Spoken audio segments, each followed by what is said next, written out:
नमस्कार मित्रों, सर्वप्रथम आज गुरु पूर्णिमा है और इस गुरु पूर्णिमा के अवसर पर मैं अपने सारे गुरुजनों को नमस्कार करता हूं और उनके प्रति आभार प्रकट करता हूं कि उन्होंने मुझे अपने आशीर्वचनों से इस काबिल बनाया कि आज मैं उन्हें आभार भी प्रकट कर सकूं।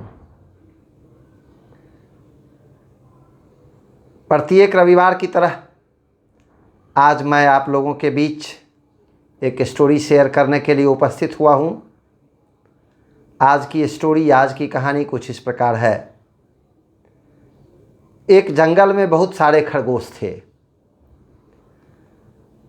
वो सारे खरगोश अपनी मस्ती में जी रहे थे, लेकिन कभी कभी क्या होता था कि जब बड़े जानवरों को वो देखते थे तो भागना पड़ता था उनको। वो भागने लगते थे, बड़े जानवरों से डर करके भागते थे। खरगोश से अधिकांश जानवर बड़े ही होते हैं, तो उन्हें सामान्यतः सारे जानवरों से भागना पड़ता था। एक बार खरगोशों ने एक पंचायत बुलाई और उसमें उसने ईश्वर के प्रति अपनी नाराज़गी जाहिर किया।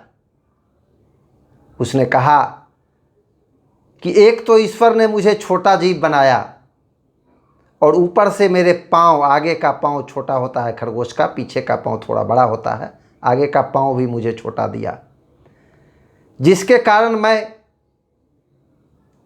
दूसरे जानवरों को देख करके भागता हूं और हमसे निरीह प्राणी शायद इस धरती पर कहीं नहीं है।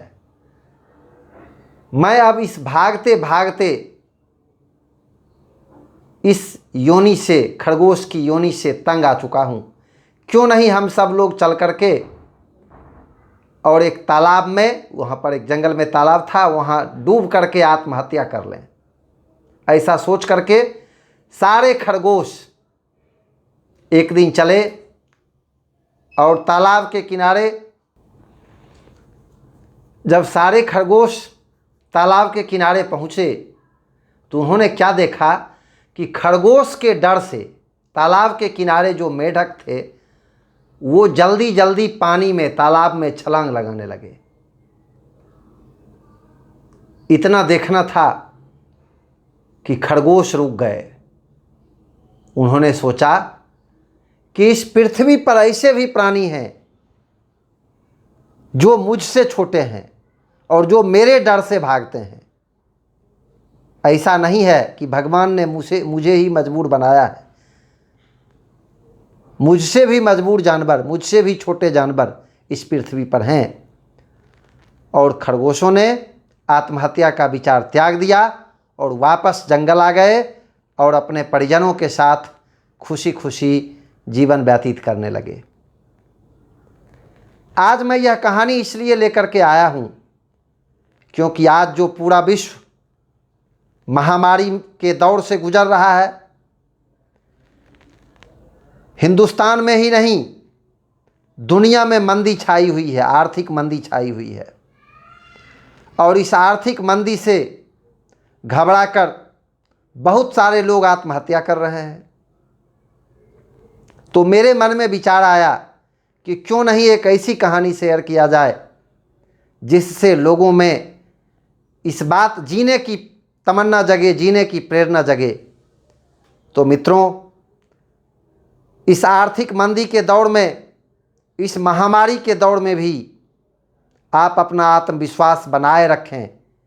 समस्याएं आती हैं तो उसके साथ समाधान भी आता है।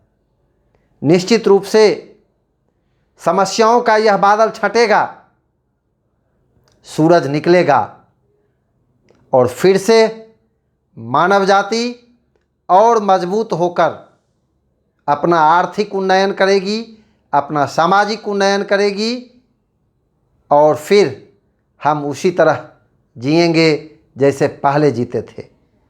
इसलिए इस महामारी के डर से, इस आर्थिक मंदी के डर से भयभीत ना हो, इसका डटकर मुकाबला करें। इन्हीं के साथ मैं अपनी बात समाप्त करता हूँ। धन्यवाद।